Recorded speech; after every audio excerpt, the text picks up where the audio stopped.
Bibby will try again. James, recognizing nobody's there, has an appointment with the basketball and finishes it emphatically.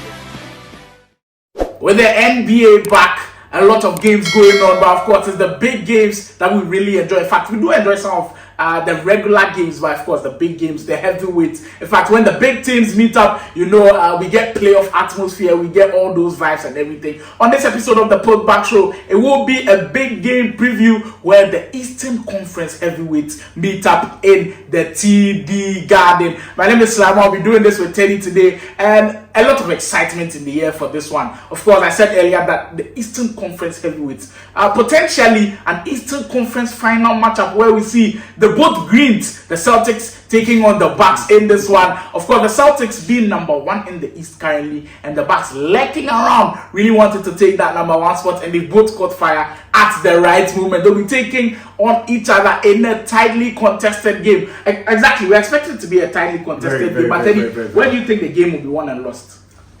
First of all, this game is going to be a battle of the offense and defense, because it's going to be a give and take kind of thing. If I come on your offense, you need to reply, because if you don't reply, I'm moving to 4 points, I'm moving to 8 points, I'm shooting a 3. So it's a give and take game, and if you give your opponent the chance to move to lead you by 5 points, you are in trouble. You are in trouble, because you need to be closing the game every time, because it's so necessary. Because this is not a regular game. This is not a Hornets and a Washington game. This is two teams that have shown us this season that they are ready to win the Hornets and Washington game. But we did here with Hornets last Celtics. We saw the match. Yeah, the big game coming up. The Celtics taking on the Bucks. Now, from the Bucks' point of view, they've caught fire at the right moment. A slow start to the season where, of course, Damian Lillard and Giannis Antetokounmpo needed to find that chemistry, and it has finally come. You can see they've both gelled. They're using the pick and rolls well. They're not forcing things like how they were doing at the start of the season. Sure. And now Giannis playing like the MVP that we all know him to be. And I feel like the biggest beneficiary has been the ones around them. Malik Beasley shooting lights out this year. 40%, over 40% from deep. It just tells you the gravity that Dame brings. Giannis even said in an interview that was the first time he was seeing a player on his team being picked up from half court and being double teamed. That's the gravity that he carries. I feel like only him and Steph have that kind of gravity in the league. We're not picking you up from half court. We're not double teaming. He can shoot from the half court. Exactly. So you know what he brings, and that's where the Celtics will have to be very careful of. And for the Celtics, the X factor on the offensive end, I have to give it to Kristaps Porzingis. We know what Tatum can do. We know what Brown can do, and he also catches fire. True. But I feel like this year, the addition of Kristaps Porzingis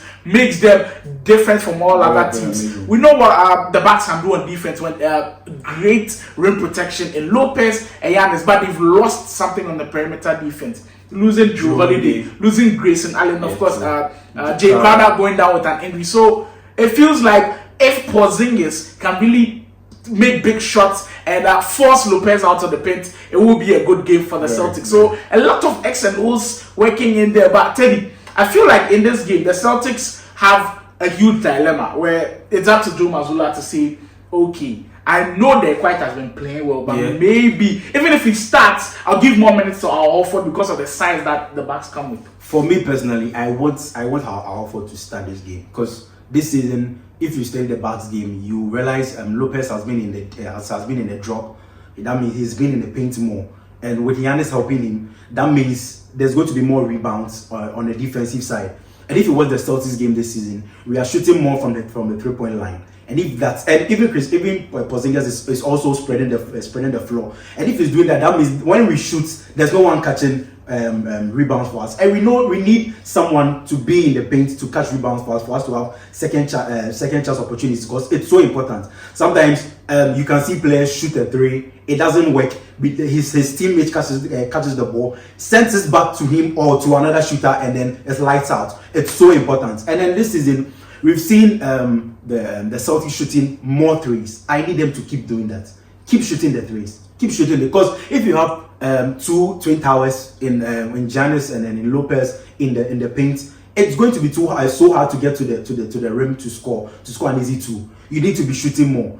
If not, more mid ranges. And Tatum, this season you've been in a block posting up on people and fading away. We need you to be doing that. And another thing I want to we need to be searching for the mismatches. Search for the mismatches. If Tatum is on, if Giannis is on Tatum, switch. Bring Dame.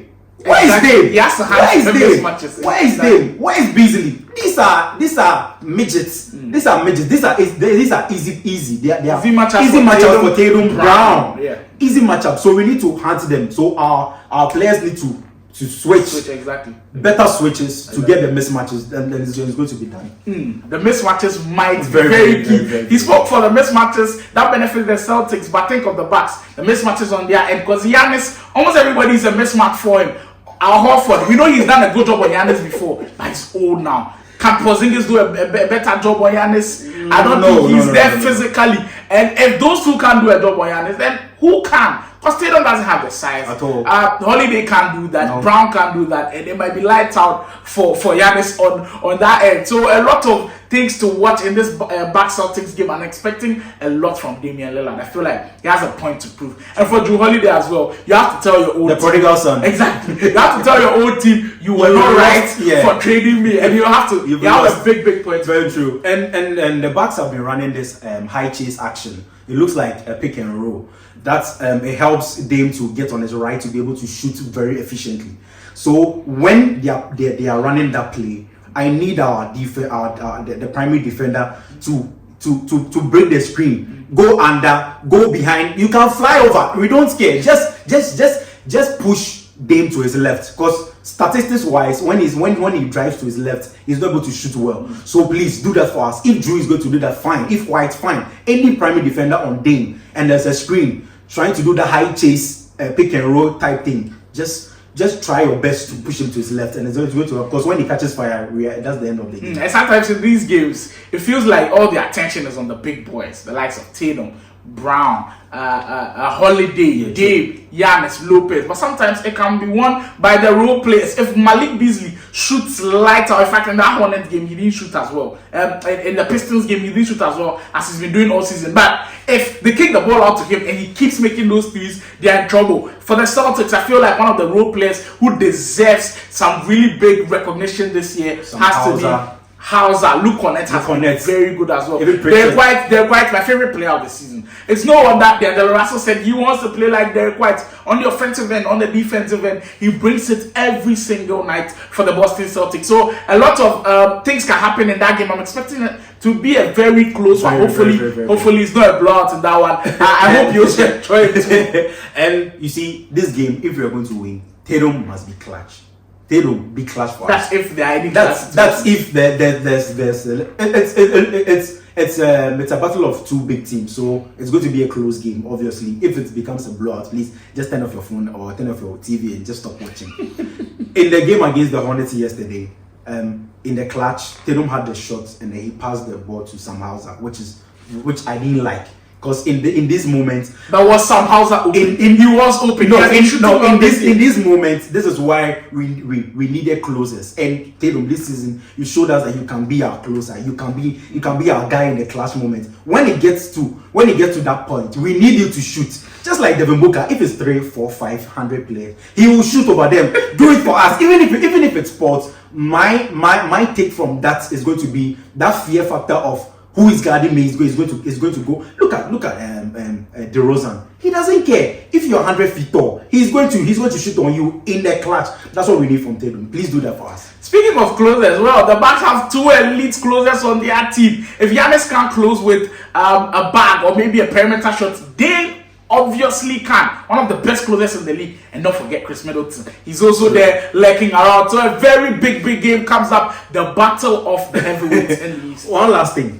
There's this thing where I don't know if Celtics fans or basketball fans have realized, where if there's an elite player on Drew Holiday on the baseline or in the block, he always allows the player to use the baseline. But then I want him, if maybe, like you said, Middleton can be the change or can be the difference in this game. If you allow Middleton to keep shooting, to keep making easy shots on you on that side, it's going to affect us. Force him to his left into the paint, and then you get the help. If you don't do that, then you keep shooting. Because there's this thing about Drew Holiday where if you overpower him, look at him against Jimmy Butler. It was so devastating to watch.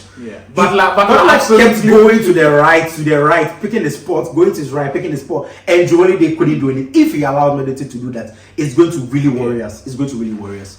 A lot of things to unravel in that game, but don't worry, after that game as well, the review will be coming. I feel like this game could mean a lot to both teams. It could put the marker down that, hey, this is the team to beat in the East, and it could be a morale booster for the team that wins. But I'm not saying that is the team It is.